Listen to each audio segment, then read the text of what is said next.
இலங்கையை ஆட்சி செய்த கடைசி மன்னரான ஸ்ரீ விக்ரம ராஜசிங்க மன்னருடைய பட்டத்து அரசினதும் 193வது குரு பூஜை நிறுத்தப்பட வேண்டும்.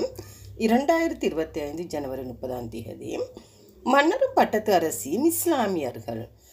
இதை மாநில அமைச்சர்கள் தலைவர்களுடைய கவனத்துக்கு செல்ல வேண்டும். லைன்வியாசோக்குடைய குடும்பம் மன்னரின் வாரிசு கிடையாது. மன்னரின் 3வது மனைவியின் சகோதரின் வாரிசாகும். மன்னருக்கும் பட்டத்தரசிக்கும் பிறந்த ஒரே ஒரு வாரிசான ராஜநாச்சியாருடைய வாரிசே ராஜ வைத்தியசேகர துவேகுட ரணசிங்க புதியான் சலாக் என்ற வம்சாவளியில் இலங்கையில் கௌரவ வைத்திய அல்ஹாஜ் எம் இர்ஷாத் அவர்கள் பல அடையாளங்களோடு ஆளுமையோடு அரசு அங்கீகாரத்தோடு வாழ்ந்து வருகின்றார். அவர் 6வது வம்சாவளியிலும் நான் 7வது தலைமுறையில் உள்ளேன். எனக்கு கனவின் மூலம் காட்டுவது உண்டு. இன்று பல அடையாளங்களோடு ஆளுமையோடு அரசு அங்கீகாரத்தோடு சமூகத்துக்கு மத்தியில் வாழ்ந்து வரும் கௌரவ வைத்திய அல்ஹாஜ் எம் இர்ஷாத் அவர்கள் ஆகும். நன்றி.